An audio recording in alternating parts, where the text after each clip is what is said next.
Eh bien, je vous retrouve là parce que je savais pas trop quoi faire comme dessert là ce soir. C'est vrai que bon, on a eu droit à notre fameuse tarte aux fraises. Il me reste quelques yaourts dans le frigo, mais je voulais un petit peu m'avancer pour la semaine. Donc du coup, j'ai décidé de faire un fameux riz au lait.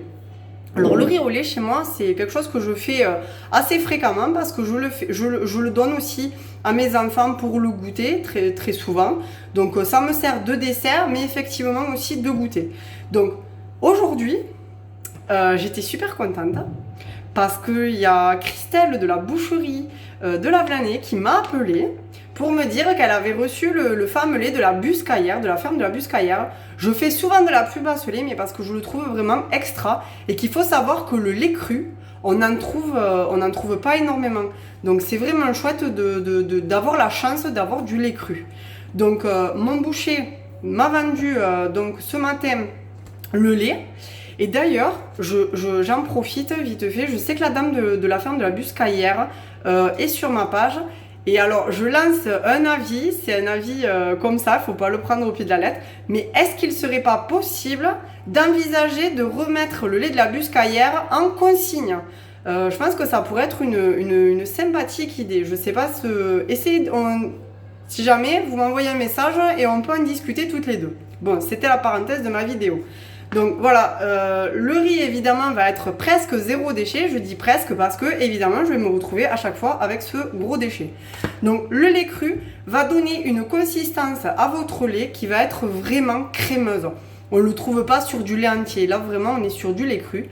Donc qu'est-ce qu'il vous faut faire? Il vous faut faire au préalable bouillir votre lait. Moi ce que je fais, donc je l'ai déjà fait, j'ai pressé une orange. Donc là, et j'ai versé le jus carrément d'orange dans mon lait. Et ensuite, j'ai versé 2 cuillères de miel à l'intérieur. Et j'ai mis 200 grammes de riz rond complet.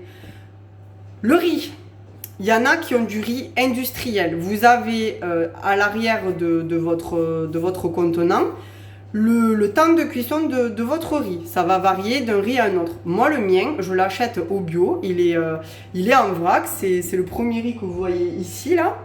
Et effectivement, il a un temps de cuisson qui va être beaucoup plus long.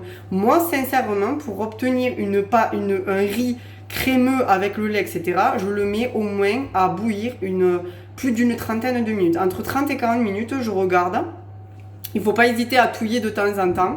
Et j'ai décidé de vous faire cette vidéo. Donc vous voyez, là, bon, je vais vous le montrer, mais il n'y a rien de sensationnel. Hein. Voilà, j'ai mon riz qui bout. Et il faut bien touiller de temps en temps. Je ne mets pas de parfum à la vanille dans mon riz au lait. On aime bien avec l'orange, franchement, c'est sympa. Et voilà, et c'est bien pour le zéro déchet. J'ai toujours des oranges chez moi. Donc pour moi, c'est vraiment l'idéal. Donc je vous ai fait cette vidéo dans le but peut-être de vous donner une idée de recette, vous voyez, qui coûte vraiment pas cher. Vous en avez pour un petit moment, ça va vous faire un bon saladier. Et voilà, et ça peut changer. Et au lieu d'acheter du riz voilà, en pot, carrément, en yaourt, mais vous pouvez vous le faire. Vous avez vu, c'est super simple. Donc n'hésitez pas. Et dites-moi si vous l'avez testé chez vous. Allez, je vous laisse. Bonne soirée à vous tous. Au revoir.